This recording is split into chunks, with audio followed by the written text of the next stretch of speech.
Ramdam na po ang malamig na simoy ng hangin na posibleng maranasan hanggang Pebrero ayon sa Pag-asa. At dahil sa short-lived La Nina, posible ang isa pang bagyo bago matapos ang taon. Saksi, si Van Mayrina. Bagsak ang tulay, hindi kinaya ang pressure ng tubig.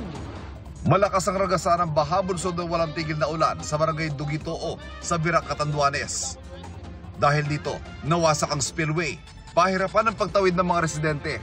Ang mga motorsiklo tricycle, pinagtulungan ng buhatin.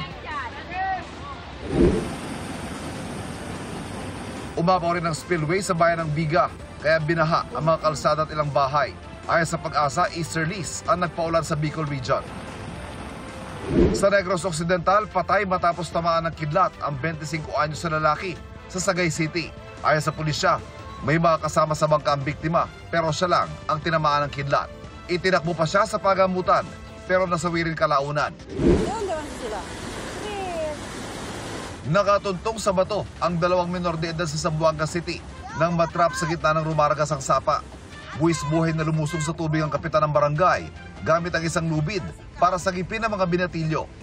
Ayon sa barangay, naliligo sa sapa ang dalawa nang biglang umulan at tumaas ang tubig. Kay actualmente aquí na Bunyaw Centro ayer is no hay ulan, pero el na monte parte is duro, tiene grande de todo el lugar, no tiene grande habilidad.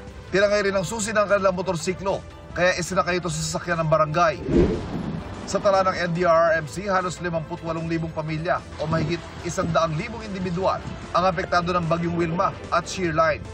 Ang Bagyong Wilma, pang 23 bagyo na sa bansa at posible pa itong masundan. Posibleng may isa pa po bago po magtapos itong taon, which is above average po dun sa bilang bagyo na natatanggap natin ng mga around 19 to 20 tropical cyclones a year. Mas marami ang bilang ng mga bagyo ngayong taon dahil may short-lived La Nina sa bansa na umiiral mula pa noong Agosto. Ibig sabihin, maaaring mabuo ang mas maraming bagyo dahil sa pag-init ng temperatura ng dagat malapit sa Pilipinas. Maaari pa rin to ay magpatuloy hanggang at least first half po ng February.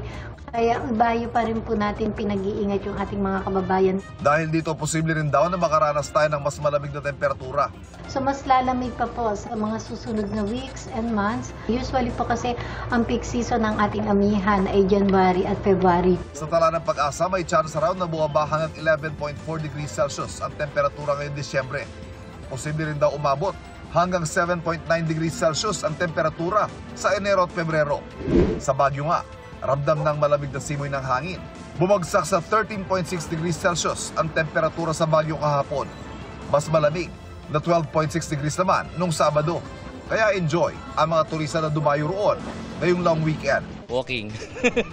Walking kami sa sa Session Road. Ngayon medyo malamig, magandang panahon.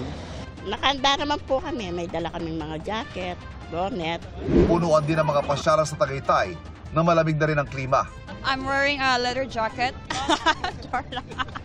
Ang ginaw dito, hindi namin in-expect. Para sa GMA Integrated News, Ivan Mayrina ang inyong saksi.